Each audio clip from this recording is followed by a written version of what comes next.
Banjir bandang di Kota Batu telah menghancurkan pemukiman di sepanjang bantaran sungai.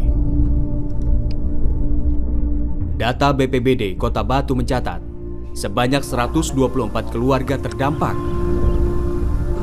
7 orang meninggal dunia dan 52 rumah rusak. Sedangkan 11 kendaraan mobil hilang.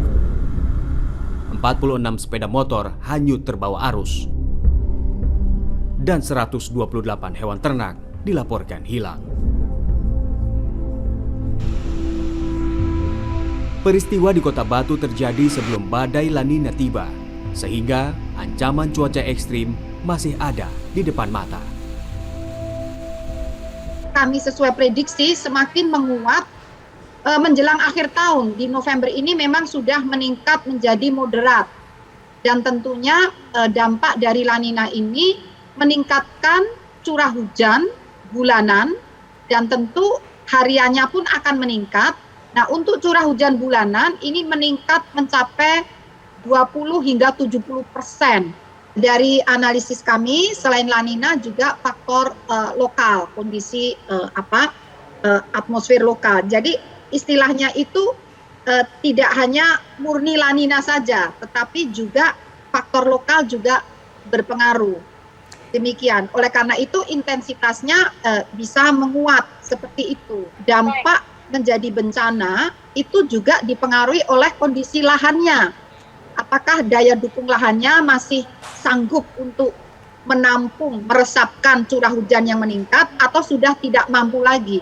Jadi beberapa faktor yang berpengaruh, tidak hanya hujan saja.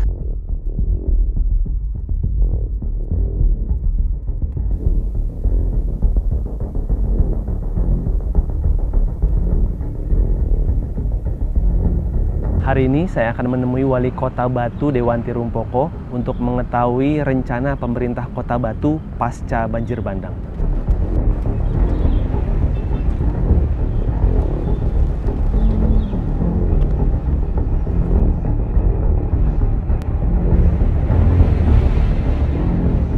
Jangka pendeknya tentu saja kami harus membersihkan semua material yang ada ketika dibawa oleh banjir bandang kemarin, agar supaya ketika nanti hujan datang lagi, jalannya air itu sudah terbuka, sehingga tidak membuat sumbatan-sumbatan yang menjadikan nanti tekanan air itu menjadikan banjir di rumah penduduk.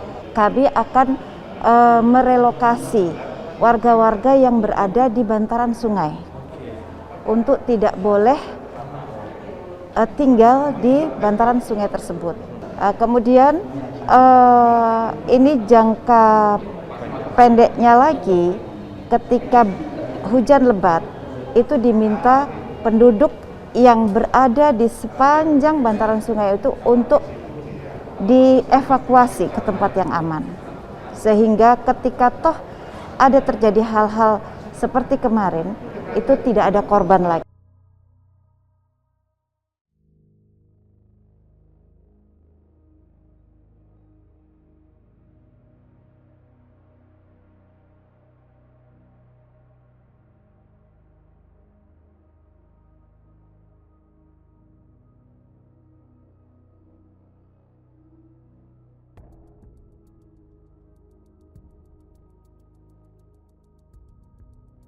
Pendek ini tentu saja kalau di wilayah hutan kita akan melakukan tindakan atau kegiatan sipil teknis berupa tanaman-tanaman yang bisa mengurangi laju erosi dan juga laju air ya yang langsung ke sungai. Artinya apakah nanti kita menanam dengan rumput gajah, kemudian atau juga tanaman vertiper ataupun jenis lain yang secara teknis dia bisa mengurangi runoff, mengurangi laju air yang cepat ke sungai.